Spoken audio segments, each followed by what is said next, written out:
आप देख रहे हैं रुद्रांश दर्पण। मध्य प्रदेश अब पर्यटकों को एक नया अनुभव देने जा रहा है। जंगल की रोमांचक रातें, नदी और बैक वाटर्स की शांति और आसमान छूती साहसिक गतिविधियां, ये सब जल्द ही पर्यटकों के लिए हकीकत बनने जा रही है। Madhya Pradesh tourism board eco tourism और साहसिक पर्यटन को बढ़ावा देने के उद्देश्य से 2 बड़े आयोजन करने जा रहा है।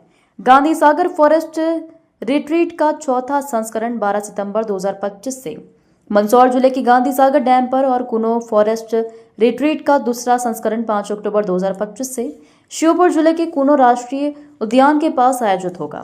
पर्यटन, संस्कृति और धार्मिक न्यास एवं धर्मस्य राजस्व मंत्री राज्य मंत्री धर्मेंद्र सिंह लोधी ने कहा कि गांधी सागर और कुनो जैसे फॉरेस्ट रिट्रीट केवल पर्यटन आयोजन नहीं है, बल्कि ये प्रदेश की प्राकृतिक धरोहर है, सांस्कृतिक समृद्धि और पर्यावरण संरक्षण को एक साथ जोड़ने का प्रयास है। अपर मुख्य सचिव पर्यटन, संस्कृति, गृह एवं धार्मिक न्यास और मध्य प्रदेश टूरिज्म बोर्ड के प्रबंध संचालक शिवशेखर शुक्ला ने कहा कि यह आयोजन अनुभव आधारित पर्यटन के बेहतरीन उदाहरण है।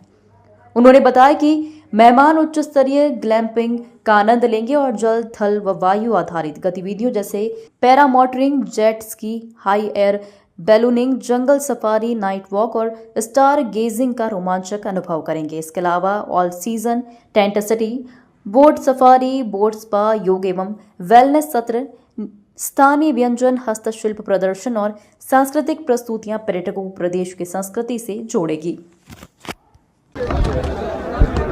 यशस्वी मुख्यमंत्री डॉक्टर मोहन यादव जी के नेतृत्व में किस प्रकार से पर्यटन आगे बढ़े, इन सारी बातों को लेकर पर्यटन विभाग निरंतर नित नए कार्यक्रम भी आयोजित कर रहा है, नवाचार भी कर रहा है।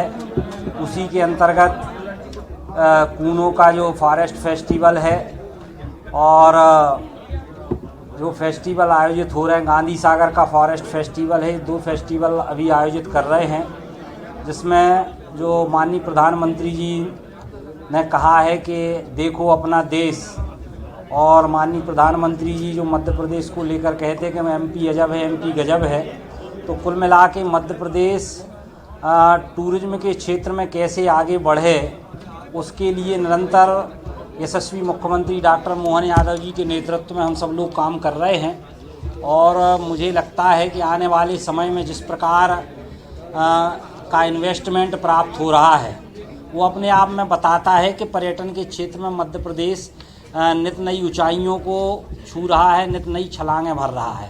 तो अभी हमने देखा कि रीवा में रीजनल कॉन्क्लेव हुआ, जिसमें 3000 करोड़ से भी ज़्यादा के निवेश प्रस्ताव प्राप्त हुए।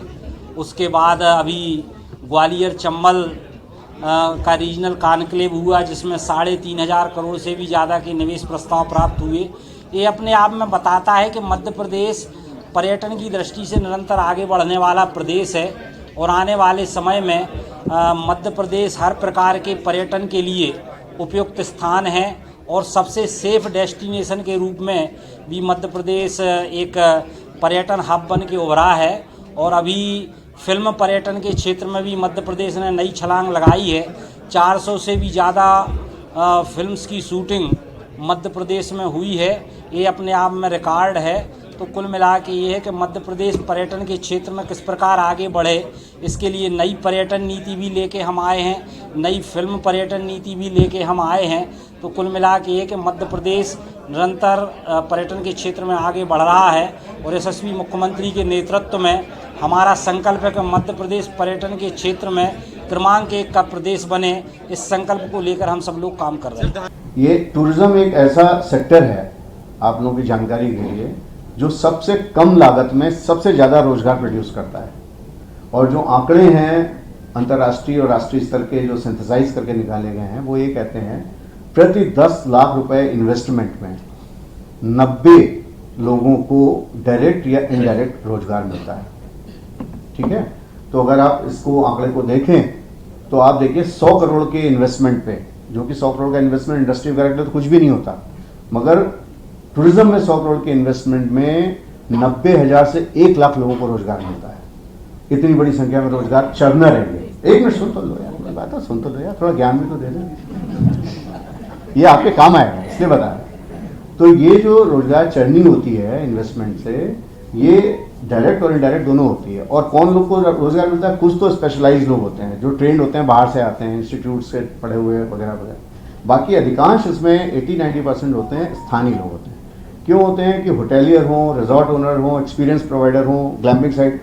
आपको सस्ता भी ये पड़ता है कि लोकल लोगों को हायर करें, उनको ट्रेन करें, थोड़ा पॉलिशिंग करें और उनको ही डिप्लॉय करें, इनको सस्ता पड़ेगा बाहर से लाने। तो ये रोजगार की दृष्टि से इतना इम्पोर्टेंट विंग है पूरे इन्वेस्टमेंट का कि इसमें जो अच्छा काम देश या प्रदेश करते हैं वहाँ पे रोजगार की, बेरोजगारी की समस्या ही खत्म हो जाती है। तो हमारा जो देश मध्य प्रदेश में है, माननीय मुख्यमंत्री जी भी सभी जगह जा रहे हैं। इंडस्ट्री की बात तो हो ही रही है, मगर पर्यटन की बात भी कर रहे हैं, संस्कृति की बात भी कर रहे हैं। इसीलिए कर रहे हैं कि हमारे निवेशक केवल एक ही डायरेक्शन में ना सोचे कि हमें फैक्ट्री लगानी है। हमें रोजगार करने के लिए, बढ़ाने के लिए, स्थानीय तौर पे लोगों को इंगेज करने के लिए इन सब पे काम करने की जरूरत है। तो माननीय मुख्यमंत्री जी जिस तरीके से इनिशिएटिव ले रहे हैं, इतना बढ़िया माहौल बनता जा रहा है। एक से एक बढ़िया होटेलियर्स, चेन, जितने भी वर्ड के आप नाम लो, वो यहाँ पर लाइनअप हो रहे हैं कि हमें आप ज़मीन दीजिए, हम बनाएंगे। उदाहरण के तौर पे भी हम ग्वालियर में थे सर, तो वहाँ पर एकॉर ग्रुप वाले आए थे। उनके पूरी दुनिया में 6500 होटल हैं और इंडिया में 70 होटल हैं।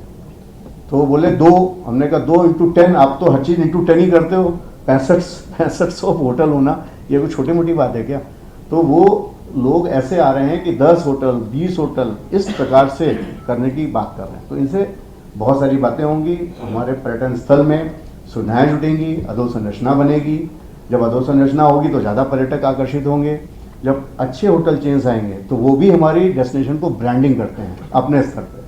तो ब्रांडिंग का काम केवल मध्य प्रदेश टूरिज्म का नहीं रह जाएगा, हमारे सारे साथी जो निवेशक हैं वो भी ब्रांड करेंगे। तो ये एक अच्छा, अनुकूल, सकारात्मक वातावरण बन रहा है। आप देख रहे हैं रुद्रांश दर्पण।